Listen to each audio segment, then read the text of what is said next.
Hello, students. Welcome back to our English session. Today, we shall start a lesson which is quite different from our stories or poems.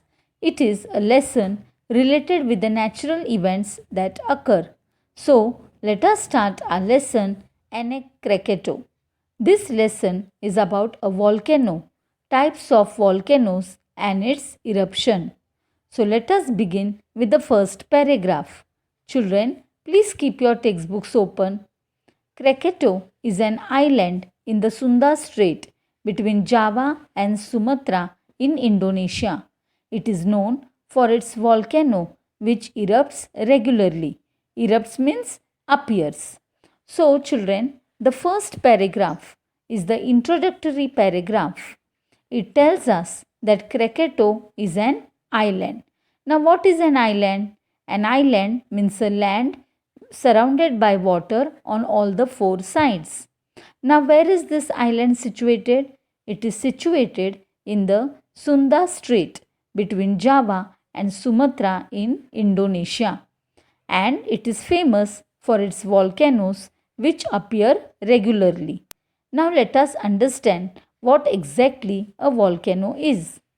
A volcano is a crack or opening in the earth's crust. Crust means thick outer layer.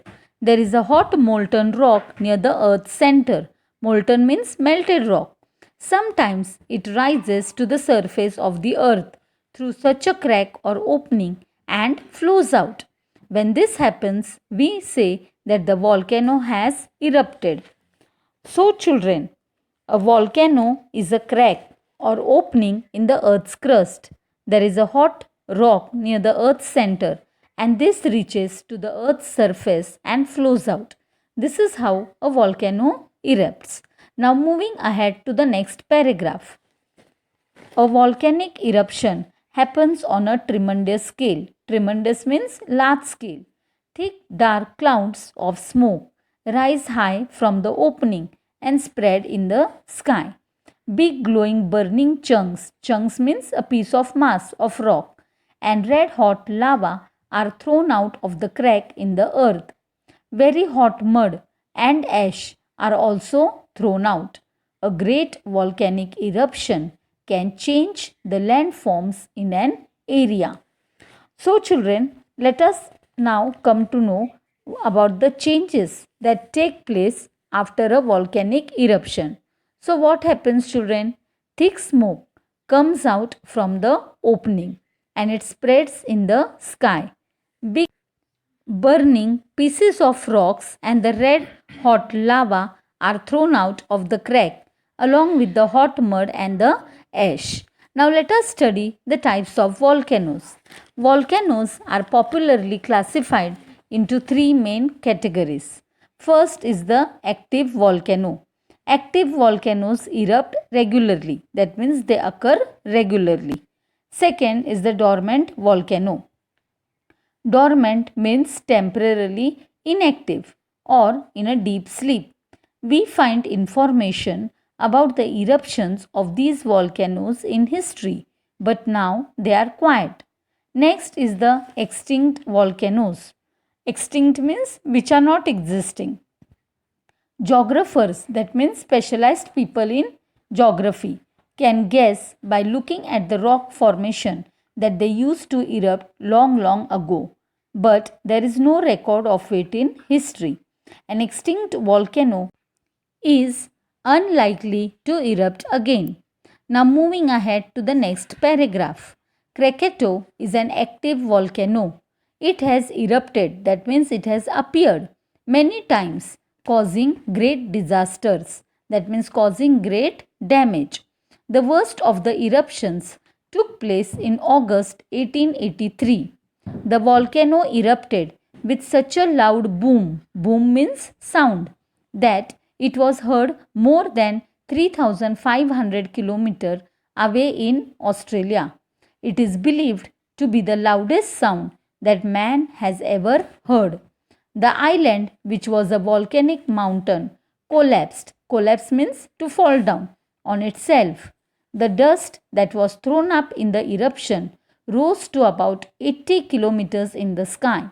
It spread in the sky around the world and later settled in different parts of the world, thousands of kilometers away. So, children, which type of volcano is Krakatoa? It is an active volcano which has erupted, that means it has appeared several times.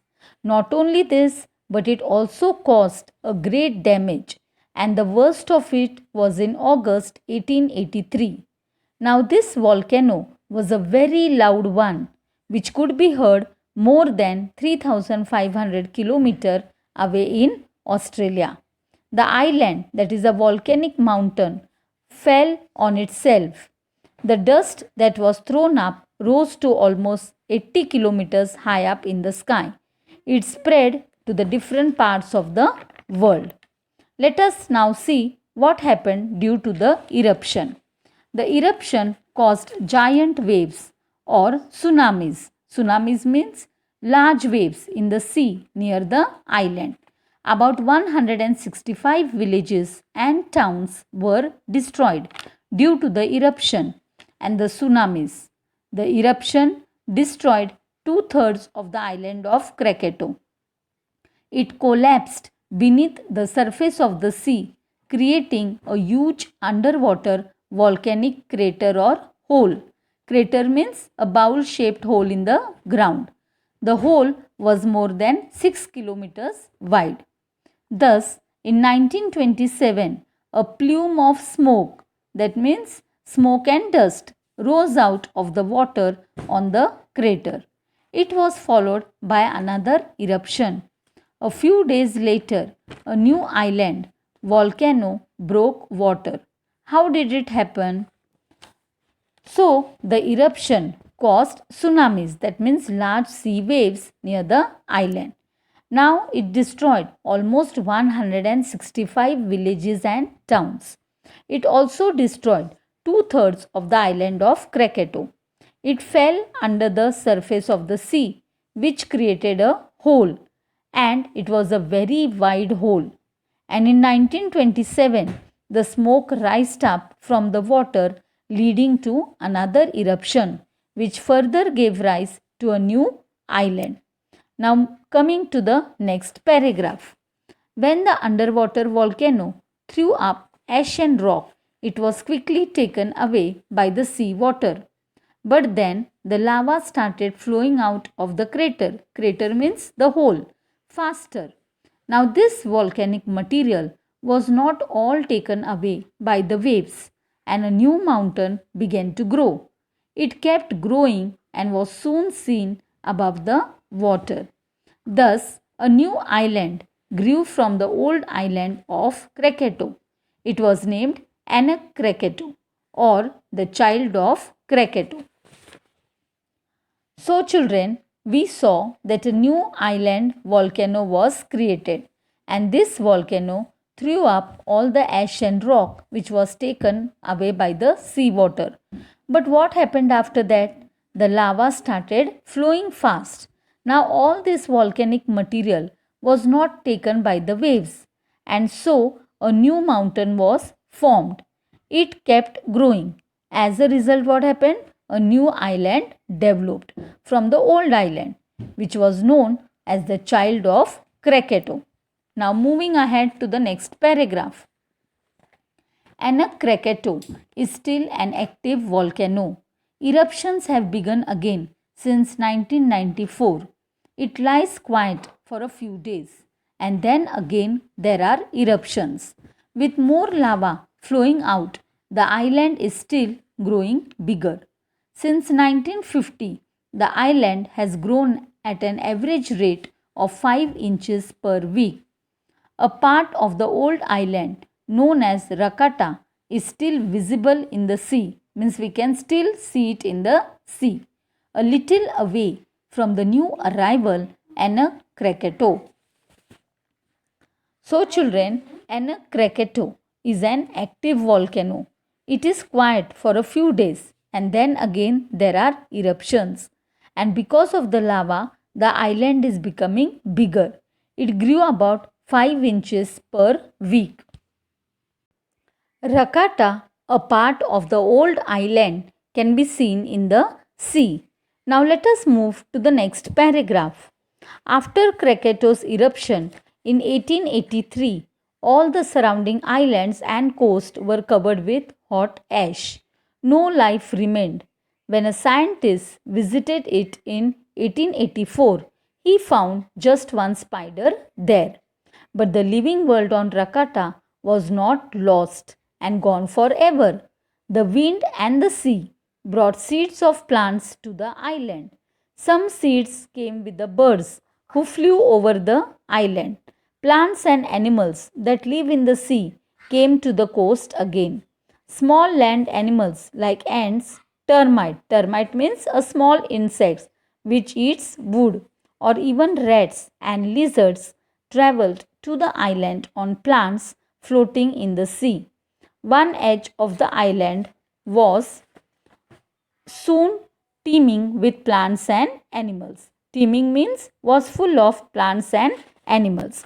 So, children, after the eruption which took place in the year 1883, all the surrounding islands were covered with hot ash. No one was alive. And when a scientist visited the place, he found just one spider.